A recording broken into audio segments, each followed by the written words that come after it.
Street culture. Street culture. Street culture.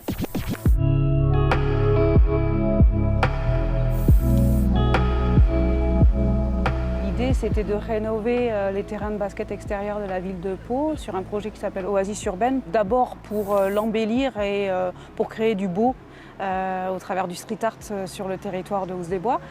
Mais derrière, il y a énormément d'objectifs éducatifs qu'on a voulu décliner. Objectifs sur l'appropriation mixte du territoire. Objectif aussi sur la pratique des sports à l'extérieur. Et dans ces quartiers politiques de la ville, des fois, quand on est une fille, on a un peu plus de mal qu'un garçon à pouvoir pratiquer du sport à la vue de tous.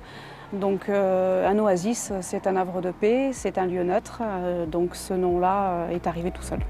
L'idée a été de fédérer les habitants de tout âge pour qu'ils puissent tous participer à la peinture de ce terrain de basket, tant dans la réflexion que dans la réalisation.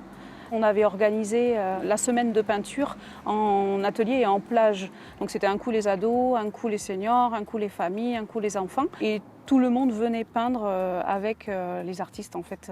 Il était bien évident qu'on n'avait pas, nous, les capacités techniques pour réussir à réaliser une fresque comme ça. Donc ils ont fait appel à un collectif Royal Béton, collectif bordelais.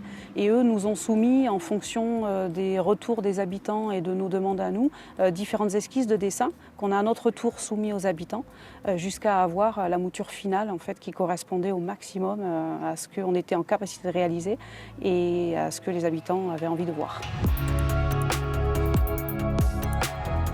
Ce chantier-là, pour nous, Centre social du hameau, c'était l'envie d'embellir un terrain.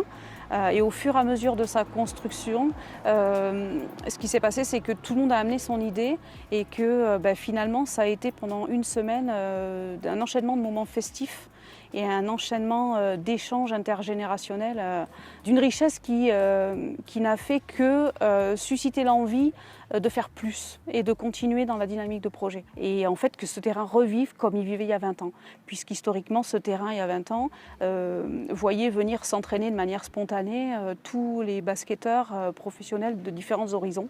Tout ça, je l'ai appris en discutant avec les habitants qui sont passés. Puis en peignant côte à côte, chacun y allait de sa petite anecdote et de son histoire, du lien qu'il avait lui avec ce terrain et de l'envie. Donc tout ça mis bout à bout, je pense que ce terrain, il va se passer de belles choses dessus. Street culture.